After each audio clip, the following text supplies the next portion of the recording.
Barbenheimer is complete. Yeah, I'm happy I saw Barbie last night and saw Oppenheimer tonight because I don't think I would have been able to do that double feature properly. And yeah, I just saw Oppenheimer. It was a big movie, a lot to process. It's directed by my favorite director, Christopher Nolan, and he has made many movies that I adore. Interstellar is my favorite movie. The Dark Knight is my favorite comic book movie. His previous films, like Tenet and Dunkirk, I think are all fantastic. Tenet is an underrated gem, and I am one of those Tenet people who just absolutely gushes over it on Twitter. And so going into Oppenheimer, I was like obviously very excited. I just didn't know exactly how Christopher Nolan would handle a biopic because the trailers to this movie kind of seemed like a cater like biopic, but I trusted Christopher Nolan enough so I wasn't that concerned. And then last week they released a 5-minute trailer edited by the editor of the film, Jennifer Lame, and that completely sold me on the movie. I was like, okay, there's the movie I was looking for in the trailers, and now we have it through that glorious opening look, as they called it. And so now I've seen the movie. The reviews were glowing. It's one of the best reviewed Nolan movies ever, and I just was really curious as like what exactly is this movie. And I could say this was definitely a Christopher Nolan movie, and every single time, almost every single time, it doesn't fail. When I see a Nolan movie for the first time, I finish it thinking, okay, that's a 9 out of 10, and then I see it again and I'm like, okay, that was a 9.5 out of 10, and then I see it again, okay, that was a 9.8 out of 10. So I am very, very like prone to like rewatching these Nolan movies and then just giving them a higher score. I've done it for almost every single Christopher Nolan movie. Inception, I did that. Dunkirk, I did that. Tenet, I definitely did that. The only movie to not do that is Memento, where it just kind of stayed the same for me on a rewatch. Each of his like newer films has just definitely been like growing on me over time. So I suspect, without a doubt, this movie will be no different. And I am going to judge my score according to that because I'm tired of looking back on my Christopher Nolan like initial writes on Letterboxd or my reviews on here, and I see me giving it a score that is not the score I end up giving it, and I highly, highly suspect I'm gonna rewatch this and I'm going to love it even more than I already did this time. This movie is a lot. I know it's Oppenheimer biopic, but Christopher Nolan still finds a way to overwhelm your senses, and particularly this time because this movie is 3 hours long. His last couple of movies, they're like 2.5 hours, and like Tenet, it's an action movie that's dense on paper, dense in its filmmaking. This is a character piece, unlike Tenet. This is a character piece that has dense character, dense story behind it, and very dense filmmaking, where you just leave the theater not necessarily with your head on straight because you're just so overwhelmed with all these things that are thrown at you. And seeing it in IMAX, it helped, but at the same time, with me trying to wrap my head around the movie, it also didn't help. I'm not complaining about IMAX. I love IMAX, and I think it's without a doubt the way to see the movie. It's just this always happens to me on first viewings of Christopher Nolan films, and that's what I love about it. I love that I know for a fact I am going to see this movie again, put more pieces together, and love it even more because that's what happens every single time. And if it doesn't happen this time, well, I don't know what happened. It's a me thing because it happens every time. And talking about the cast, how was the cast? I think this should win SAG Ensemble. I really don't see what the competition would be, nor that would put up this much of a competition because this cast is stacked, like head to toe stacked. Cillian Murphy, obviously the lead playing Oppenheimer, the big hyped up role that Christopher Nolan has been like almost hyping up Cillian Murphy to do, or Killian Murphy has been hyping up Killian Murphy to do for a long time now, and we finally have it, and he performed. I did not see Killian Murphy. It was Robert J. Oppenheimer.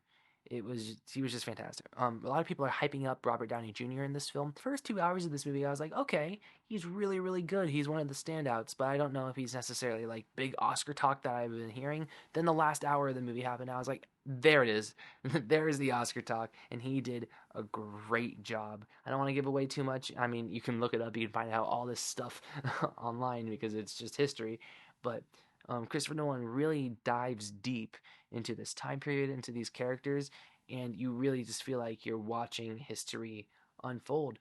And since I've seen this film, I went and watched videos of like the actual atomic trinity test, and it is disturbing how well and accurate the production design is for this film. It's a Christopher Nolan movie. It's without a doubt going to get its production design nomination at the Oscars, but this is going to get a full technical sweep. The editing is probably this is maybe the best edited film Christopher Nolan has to offer, but it also is the most editing in a Christopher Nolan film. But I always do say the most editing doesn't mean the best editing. This movie has some really fantastic editing, way it cuts back and forth, this really fast dialogue in this really dense 3 hour movie. This Ludwig Göransson's beautiful score is just constantly going, and you just can't help but feel overwhelmed. There are many scenes in this movie where I don't even know if I got a single thing out of the dialogue because I was just so overwhelmed with everything that was thrown at me, which is why I very much desire a rewatch. There's obviously the big thing in this movie is like the bomb, the bomb that goes off, the big thing. And how is that? That is, it's one of the most like palm sweating things you'll ever see in your life. And the movie is not necessarily about that. That's just more so a thing that happens, and that's definitely the way and the right way to approach this film because the film isn't called the Trinity Test, it's called Oppenheimer. And so when you see these events unfold, and like Christopher Nolan describes it, and many other people describe it, it feels like a horror movie. This movie comes off as a warning to society, and he did a great job at that.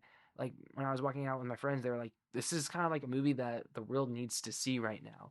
And I agree with that. Like I feel like people need to see this movie and see what Christopher Nolan is trying to say because it's a very timely message how crazy our world is and how it's just insane how Christopher Nolan points out these historical facts that we just kind of brush off, but he shows you the real scariness of it, how delicate it is, and how world history can just change with a snap of a finger, with a change of a mind. And it's really really well done, and you see it all in Cillian Murphy's face. He shows a lot of it in his face, and a lot with his eyes. And I don't know if they like color corrected his eyes, but like Cillian Murphy's eyes are just kind of beautiful. Like I found myself looking at them in the middle of the movie. I was like, dang, he kind of like has really cool looking eyes. And I guess that's also thanks to Hoyt van Hoytema, and he is the legendary cinematographer that works with Christopher Nolan, and he did not disappoint at all.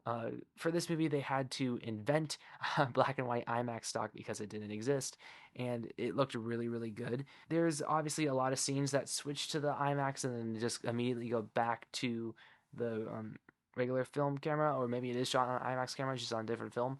But either way, there's some shots that I was like, okay, it's just there's a couple moments where it really felt like it was going like this, not like Transformers the Last Night type going back and forth. Just sometimes it was like okay, that I don't know if that was necessarily to just switch for that shot, but it's small nitpicks because I love me a good IMAX shot and I'll take it. It's just necessarily I'm just not sure. Another thing don't know if it was 100% necessary was the R rate, and a lot of that has to do with Florence Pugh's character because Robert J. Oppenheimer has an affair with her character, and obviously that's where the R rating comes from. I feel like there was a way to get away with just making this a PG-13 movie. It wasn't necessarily like has to be rated R, and it's a very light R if anything. This is Christopher Nolan's vision, and I really don't think an R rating would have stopped anyone that was interested in this movie from going because if it's a 3 hour long biopic, and I just feel like that R rating, if you can just push it to R and it'd be fine. Obviously, this movie is 3 hours long. A lot of people are talking about the pacing,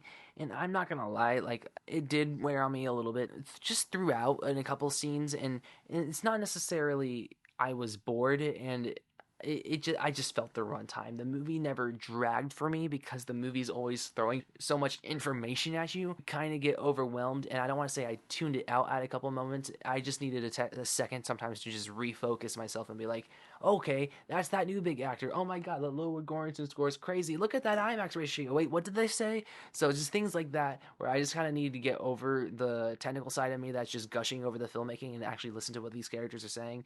But that's just small chunks of the movie, and I just really, really desire to see this movie again. And the way that this movie captured the devastation behind these events couldn't have been told better. And it doesn't necessarily show the aftermath of it, but it shows the aftermath in the mental state of Robert Oppenheimer. And sometimes that can come off as like maybe a little just breezing over it, but it really doesn't feel breezed over because you feel every ounce of that dread. In fact, I feel like if we cut to these events, it wouldn't have been as impactful and it would have taken me out of the movie a little bit. So I really highly respect every creative decision in the screenplay, every creative decision in the filmmaking, and it's just a highly respectable film. And this will go down with Citizen Kane as one of those movies that will be highly respected amongst the years to come and will be studied. And that's what all the best films do. I just need to watch it again. And like Citizen Kane, after the first time, I needed to watch it again. Obviously, if you're a huge Christopher Nolan fan, see this.